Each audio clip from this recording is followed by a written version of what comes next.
no words. I had the best words. Hello, everybody, and welcome back to Best Words. This week, we want to talk briefly about a comment Nancy Pelosi made that pissed off the internet. I am torn between the two wings of the party. There are times when I find the left wing of the party sort of grating in their perpetual distrust of the establishment. And there's times when I find the establishment cynical and ineffective. Rarely is it so clear-cut who's in the wrong and who is in the right. In this case, it is crystal clear. Nancy Pelosi was asked if she supported members of Congress being able to trade individual stocks. And she said, and I quote, "We are a capitalist country and they should be a part of that." That was the worst, most stupid answer possible. The president's not allowed to trade stocks. Should the president of the United States be allowed to trade individual stocks? Of course not. No, I'm sure Trump did. He violated every single possible law, regarding the financial propriety of office holders. But even officers of publicly traded companies are not allowed to trade at certain times and on certain information.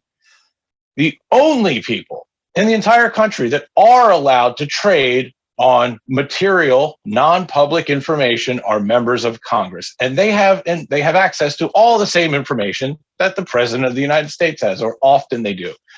Whether it be classified information, whether it be defense spending, you name it, if they are the only people who are allowed to trade on information that is not public and is material. They have what they call the Stock Act, which says we can't trade without reporting it. Well, one, they do it all the time. If you go through there's records keeping of who violates the Stock Act, and it's huge amounts of violations of the Stock Act where people don't report trades for months or weeks or at all. And if they're caught violating the Stock Act, the fine is an overwhelming $200, which is not a lot of money if you're making a fortune trading on non-public information. It is scandalous that members of Congress are allowed to trade in individual stocks. It is a no-brainer. It would have been an easy win for Nancy Pelosi to throw both civilization a bone and the left wing of the party. This was an absolute layup, and she missed horribly. This is a horrible hill to die on for her. Yeah. Well, Nancy Pelosi has a hypocrisy problem because her husband and herself do this so much. So that's probably one of the reasons why she couldn't go out there outright and just say, yeah, we shouldn't be doing this, because they're doing it all the time. But this is one of those issues with the Democrats. They snatch defeat from the jaws of victory, as so many of us like to say on the left.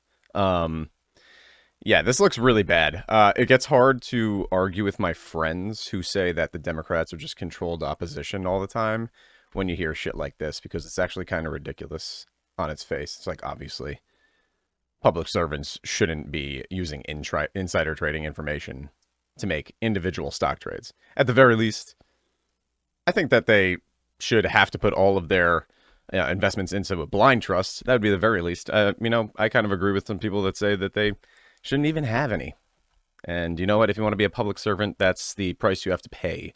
Because people like Nancy Pelosi, they go into Congress, they go into the Senate, they're not very rich, and they come out of it 50 years later and they're multi-millionaires, and it's getting kind of ridiculous at this point, and it's driving a lot of people in this country crazy, I think, rightfully so, because it's ridiculous that you enrich yourself to such an extent being a public servant, so-called.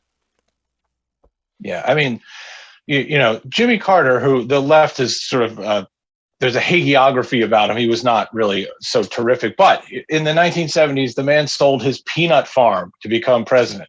He owned a peanut farm, and they got rid of it. I mean, can you imagine, now, nothing like that would ever happen? They'd say, hey, it's just a peanut farm. What's the big deal?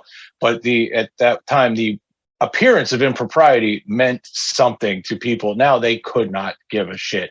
It is just incredibly naive and bad faith to ask us to believe that they have access to, again, material, non-public information, and are not using it to personally profit. And they're not making decisions in their office, in their position of power, to profit. It is, this is human nature. You cannot give these obviously ambitious people the power to make money on inside information and then trust them not to do it. It is preposterous. Absolutely.